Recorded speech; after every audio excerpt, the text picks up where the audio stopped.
Chapter 14, Dr. Dorian. The next day was Saturday. Fern stood at the kitchen sink drying the breakfast dishes as her mother washed them. Miss Arable worked silently. She hoped Fern would go out and play with other children instead of heading for the Zuckerman's barn to sit and watch animals. Charlotte is the best storyteller I ever heard, said Fern, poking her dish towel into a cereal bowl.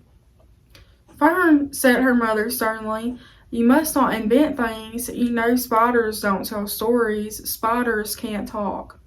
Charlotte can, replied Fern. She doesn't talk very loud, but she talks. What kind of story did she tell? Asked Miss Arable.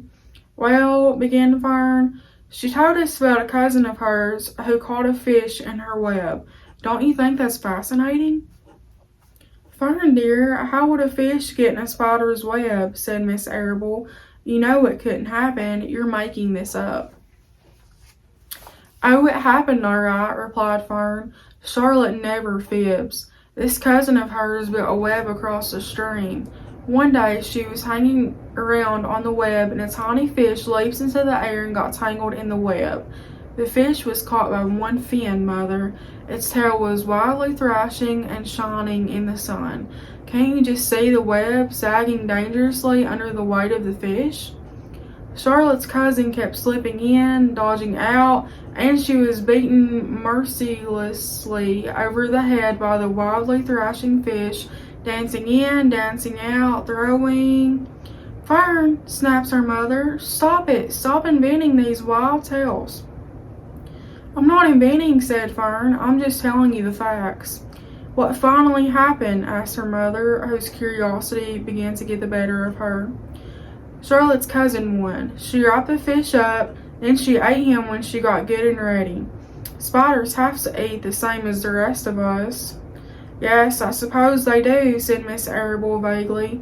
Charlotte has another cousin who is a balloonist. She stands on her head, lets out a lot of line, and is carried aloft on the wind. Mother, wouldn't you simply love to do that? Yes, I would, come to think of it, replied Miss Arable. But Fern, darling, I wish you would play outdoors today instead of going to Uncle Homer's barn. Find some of your playmates and do something nice outdoors. You're spending too much time in that barn. It isn't good for you to be alone so much. Alone, said Fern. Alone? My best friends are in the barn cellar. It is a very sociable place, not at all lonely. Fern disappeared after a while, walking down the road towards Zuckerman's. Her mother dusted the sitting room. As she worked, she kept thinking about Fern. It didn't seem natural for a little girl to be so interested in animals. Finally, Miss Arable made up her mind she would pay a call on old Dr. Dorian and ask his advice. She got in the car and drove to his office in the village. Dr. Dorian had a thick beard. He was glad to see Miss Arable and gave her a comfortable chair. It's about Fern, she explained. Fern spends entirely too much time in the Zuckerman's barn. It doesn't seem normal. She sits on a milk stool in a corner of the barn cellar near the pig pen and watches the animals, hour after hour. She just sits and listens. Dr. Dorian leaned back and closed his eyes. How enchanting, he said. It must be real nice and quiet down there. Homer has some sheep, hasn't he? Yes, said Miss Arable, but it all started with that pig we let Fern raise on a bottle. She calls him Wilbur. Homer bought the pig, and ever since it left our place, Fern has been going to her uncle's to be near it. I've been hearing things about that pig, said Dr. Dorian, opening his eyes.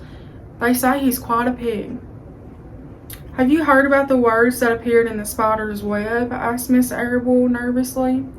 Yes, replied the doctor. Well, do you understand it? Asked Miss Arable. Understand what? Do you understand how there could be any writing in a spider's web? Oh no, said Dr. Dorian, I don't understand it. But for that matter, I don't understand how a spider learned to spin a web in the first place. When the words appeared, everyone said they were a miracle. But nobody pointed out that the web itself is a miracle. What's miraculous about a spider's web? Said Miss Arable. I don't see why you say a web is a miracle. It's just a web. Ever try to spin one? Asked Dr. Dorian. Miss Arable shifted uneasily in her chair. No, she replied, but I can crochet a doily and I can knit a sock. Sure, said the doctor, but somebody taught you, didn't they? My mother taught me. Well, who taught a spider? A young spider knows how to spin a web without any instructions from anybody.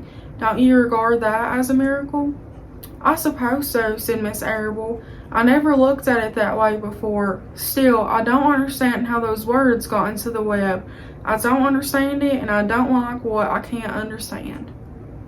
None of us do, said Dr. Dorian, sighing. I'm a doctor. Doctors are supposed to understand everything. But I don't understand everything, and I don't intend to let it worry me. Miss Arable fidgeted. Fern says the animals talk to each other. Dr. Dorian, do you believe animals talk? I never heard one say anything, he replied, but that proves nothing. It is quite possible that an animal has spoken civilly to me and that I didn't catch the remark because I wasn't paying attention.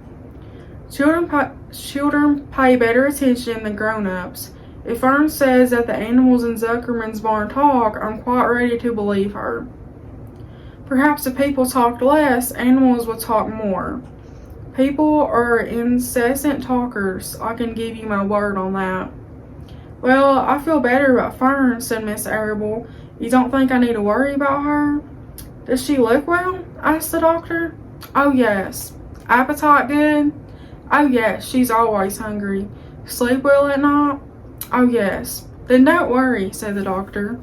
Do you think she'll ever start thinking about something besides pigs and sheep and geese and spiders? How old is Fern? She's 8.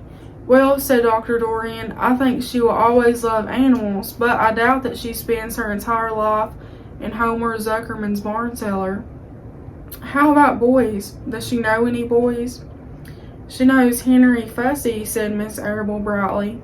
Dr. Dorian closed his eyes again and went into deep thought. Henry Fussy, he mumbled. Remarkable. Well, I don't think you have anything to worry about. Let Fern associate with her friends in the barn if she wants to. I would say offhand that spiders and pigs were fully as interesting as Henry Fussy. Yeah, I predict that one day will come when Henry will drop some chance remark that catches Fern's attention. It's amazing how children change from year to year. How's Avery? He asked, opening his eyes wide. Oh, Avery, chuckled Miss Arable. Avery is always fine. Of course, she gets into poison ivy and gets stung by wasps and bees and brings frogs and snakes home and breaks everything he lays his hand on. He's fine. Good, said the doctor. Miss Arable said goodbye and thanked Dr. Dorian very much for his advice. She felt greatly relieved.